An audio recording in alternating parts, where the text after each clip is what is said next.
Umugore wa Jay Polly yongeye gushimira Platini uba hafi umuryango w'uyu muraperi.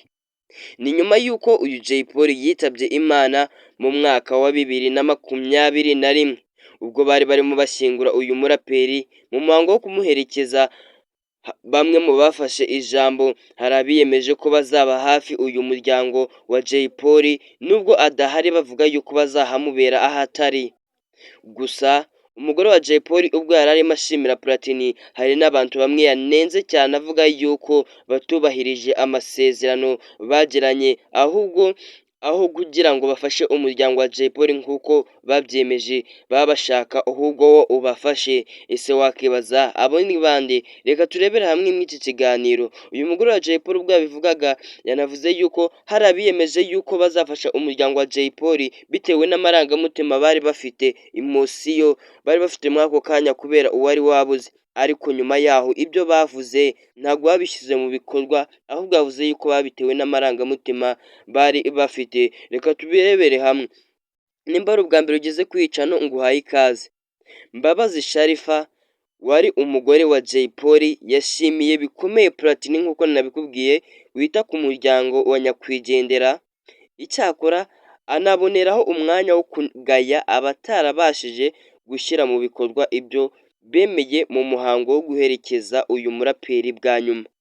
Ibi Sharifu yabigarutseho nyuma yo kubona amashusho y'umunyamakuru Angelo Betty Mutabaruka agira abantu inama yo kwirinda kwemera amasezerano babitewe n'amarangamutima. Ati njye mba mfite ingero zifatika abahanzi bibuka bashyingura Jay Polly bavuga ngo bazita ku bana be, babitaye aho.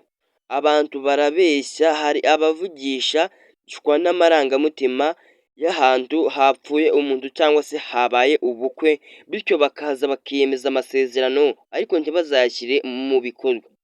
Mbabazi Sharifu mu butumwa yanyujije ku mbuga nkoranyambaga yagaragaje ko atari abahanzi gusa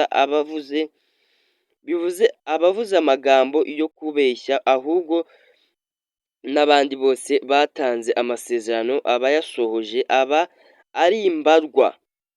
Ati icyubahiro cyo kigomba Platini Beba, naho abandi ni ifoto gusa bashakaga, ahubwo abenshi usanga bashaka ko umuryango wa nyakwigendera ubitaho kurushaho, kandi bariyemeje ubwo bari barimo bamushyingura ko bazafasha uyu muryango wa nyakwigendera Jay Polly. Mu gitaramo Platini aherutse gukora muri Werurwe 2024 yakusanyije arenga miliyoni 13 yo gufasha umuryango uyu muraperi witabye Imana mu mwaka wa 2024.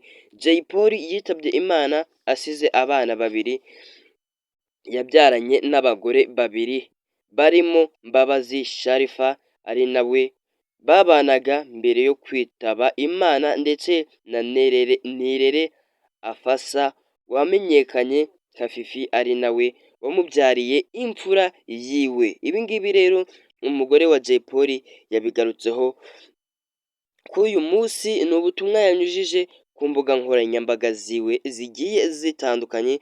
Ati ngo avuga ko abantu bakunda icyubahiro cyane rwose yuko biyemeza amasezerano batazasohora. Ni ubutumwa yanyujije ku mbuga nkoranyambaga ashimira Platini cyane wakomeje kuba umuryango wiwe hafi kuva umugabo we yakitaba Imana. Reka nkubwire ukomeze ugire ibihe byiza, uracyari kuri Rwanda ni Future, ngusaba gukora subscribe kugira tujye duhura mu biganiro bya buri munsi, dukomeze twidudubira tubagezaho amakuru agezweho mu myidagaduro.